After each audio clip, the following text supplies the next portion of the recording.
Introduction to Financial Services, the Federal Reserve. Updated January 4, 2021. Structure of the Federal Reserve. The Federal Reserve Act 12 U.S.C. 221 et seq. Created the Federal Reserve Fed as the nation's central bank in 1913. The Fed is composed of 12 regional Federal Reserve banks overseen by a board of governors in Washington, D.C. Figure 1 illustrates the city in which each bank is headquartered and the area of each bank's jurisdiction. The board is composed of 7 governors nominated by the President and confirmed by the Senate. The President selects and the Senate confirms a chair and 2 vice chairs from among the governors, one of whom is responsible for supervision. The governors serve nonrenewable 14-year terms, but the chair and vice chairs serve renewable 4-year terms. Jerome Powell's term as chair began February 5, 2018. Board members are chosen without regard to political affiliation. Regional bank presidents are chosen by their boards, not by the president, with the approval of the Board of Governors. Figure 1. Federal Reserve Districts. In general, policy is formulated by the board and carried out by the regional banks. Monetary policy decisions, however, are made by the Federal Open Market Committee, FOMC, which is composed of the 7 governors, the president of the New York Fed, and 4 other regional bank presidents. Representation for these 4 seats rotates among the other 11 regional banks. The FOMC meets at least every 6 weeks to review the stance of monetary policy. The Fed's budget is not subject to congressional appropriations or authorizations. The Fed is funded by fees and the income generated by securities it owns. Its income exceeds its expenses, and it remits most of its net income to the Treasury, where it is used to reduce the federal debt. The Fed's capital consists of stock and a surplus. The surplus is capped at $6.825 billion by law.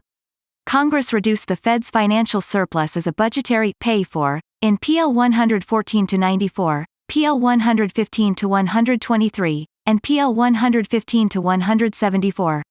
Private banks regulated by the Fed buy stock in the Fed to become member banks. Membership is mandatory for national banks, but optional for state banks. The stock pays dividends of 6% for banks with less than $10 billion in assets and the lower of 6% or the 10-year Treasury yield for banks with more than $10 billion in assets. Stockholders choose 2/3 of the boards at the regional Fed banks. Responsibilities of the Federal Reserve. The Fed's responsibilities fall into 4 main categories: monetary policy, lender of last resort, prudential supervision of certain banks and other financial firms, and provision and oversight of payment systems. Monetary policy. The Fed's primary monetary policy instrument is the federal funds rate, the overnight bank lending rate. The Fed influences interest rates to affect interest-sensitive spending on capital investment, consumer durables, and housing. Interest rates also indirectly influence the value of the dollar and, therefore, spending on exports and imports. The Fed reduces rates to stimulate economic activity and raises rates to slow activity. Monetary policy is considered a blunt instrument that cannot be targeted to affect specific regions, certain industries, or the income distribution. Formerly, the Fed targeted the federal funds rate primarily through open market operations, the purchase and sale of U.S. Treasury securities, mainly from primary dealers who specialize in trading government securities in the secondary market. Often, these transactions were made on a temporary basis using repurchase agreements, known as repos. The Fed sets reserve requirements and the interest rate it pays banks to hold reserves. Since the 2007 to 2009 financial crisis, the Fed has primarily used a new method for targeting interest rates that relies on banks maintaining large reserves at the Fed and paying banks interest on those reserves. In addition, monetary policy can involve foreign exchange operations, although these are rare. Open market and foreign exchange operations are conducted by the New York Fed per the FOMC's directives. The Fed influences growth in the money supply through its control over bank reserves and currency in circulation. During the financial crisis, the Fed reduced the federal funds rate to 0 and conducted large-scale asset purchases of Treasury and mortgage-backed securities from 2008 to 2014, known as quantitative easing (QE), that quintupled the size of its balance sheet. The Fed then began to normalize monetary policy. From 2015 to 2018, the Fed initiated a series of increases in the federal funds rate. From 2017 to 2019, the Fed modestly reduced the size of its balance sheet. However, the Fed began to cut rates and expand its balance sheet again in 2019, which remains much larger than its pre-crisis size. A large balance sheet has boosted Fed remittances to the Treasury in recent years. Lender of last resort. Despite their name, Federal Reserve banks do not carry out any banking activities, with one limited exception. The Fed traditionally acts as lender of last resort by making short-term, collateralized loans to banks through its discount window. The Fed generally sets the discount rate charged for these loans above market rates. In normal market conditions, the Fed's lending operations are minimal. In crises, the Fed has emergency authority to extend its lender of last resort function to non-bank firms and markets. Regulation. The Fed regulates bank holding companies, including the largest banks, some foreign banks, and some state banks. The Fed's regulatory responsibilities overlap with those of other bank regulators: the Consumer Financial Protection Bureau (CFPB), the Federal Deposit Insurance Corporation (FDIC), and the Office of the Comptroller of the Currency (OCC). The Fed shares responsibility for maintaining financial stability with the Financial Stability Oversight Council (FSOC) and its members. FSOC is a council of regulators, including the Fed, headed by the Treasury Secretary. The Fed participates in intergovernmental forays, such as the Financial Stability Board and the Basel Committee on Banking Supervision, alongside other U.S. agencies. Payment systems. The Fed operates key payment systems, including check clearing and interbank transfers, and oversees private sector payment systems. In 2019, the Fed announced that it would create a real-time payment system for instantaneous payment settlement. It also acts as the federal government's fiscal agent. Federal receipts and payments flow through Treasury's accounts at the Fed. Policy issues. COVID-19 pandemic response. In response to the pandemic, the Fed swiftly lowered interest rates to zero, increased its use of QE and repos, and announced a plethora of emergency programs to stabilize the financial system and assist entities cut off from credit markets.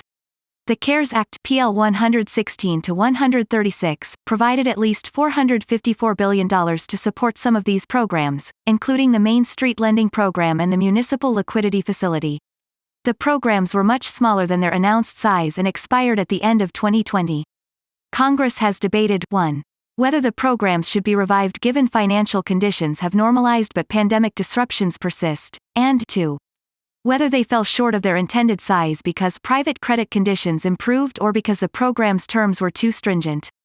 Congressional Oversight. Congress has delegated monetary policy to the Fed but conducts oversight to ensure the Fed meets its statutory mandate of maximum employment, stable prices, and moderate long-term interest rates. The Fed has defined stable prices as a longer-run goal of 2% inflation. Following a 2020 review of its monetary policy strategy, tools, and communications, the Fed pledged to allow inflation to run slightly above 2% to make up for inflation recently falling short of 2%. The Fed is more independent from Congress and the administration than most agencies. Economists have justified the Fed's independence on the grounds that monetary policy decisions that are insulated from short-term political pressures result in better economic outcomes. There is an inherent trade-off between independence and accountability, however. Nevertheless, the Fed's independence has limits. Contrary to popular belief, the Government Accountability Office already audits the Fed upon congressional request, but it is prohibited by law, 31 U.S.C. 714, from conducting economic analyses of monetary or lender of last resort activities. The Fed is statutorily required to testify semi-annually before and present a written report to the committees of jurisdiction. Congress has debated whether the Fed should report to it more frequently and in more detail. In the 116th Congress, H.R. 974 would have required the Vice Chair for Supervision to provide written testimony and the Chair to testify if the Vice Chair position is vacant. Congress has also debated what types of information the Fed should publicly disclose. Disclosure helps Congress and the public to better understand the Fed's actions. Up to a point, this makes monetary and regulatory policy more effective, but too much disclosure could make both less effective because they rely on market-sensitive and confidential information. The Dodd-Frank Act (PL 111-203) required the Fed to release information with a lag on the identities of all borrowers and the terms of borrowing. Regulatory relief. The Fed has recently been implementing regulatory relief for large and small banks. Finding the optimal trade-off between the benefits and costs of financial regulation continues to be debated. Congress has also been concerned about whether the Fed is susceptible to regulatory capture, the concept that regulated entities have undue influence over regulation. Diversity. Some members of Congress have expressed concern over a lack of diversity at the Fed. The Dodd-Frank Act created offices of minority and women inclusion for the Federal Reserve System. In the 116th Congress, H.R. 281 would have required diverse candidates to be interviewed when selecting Fed regional bank presidents. Central Bank Digital Currency, CBDC. With the rise of private digital currencies, such as Bitcoin, some have called for the Fed to create a CBDC. Critics question whether the costs of introducing a CBDC would outweigh the benefits. Open questions remain about who could hold CBDCs, what they could be used for, and whether individuals would be able to store CBDCs in personal accounts at the Fed. Crs Resources. CRS Report R 46411, The Federal Reserve's Response to COVID-19, Policy Issues, by Mark Labonte. CRS Report RL 30354, Monetary Policy and the Federal Reserve, Current Policy and Conditions, by Mark Labonte. Mark Labonte, Specialist in Macroeconomic Policy.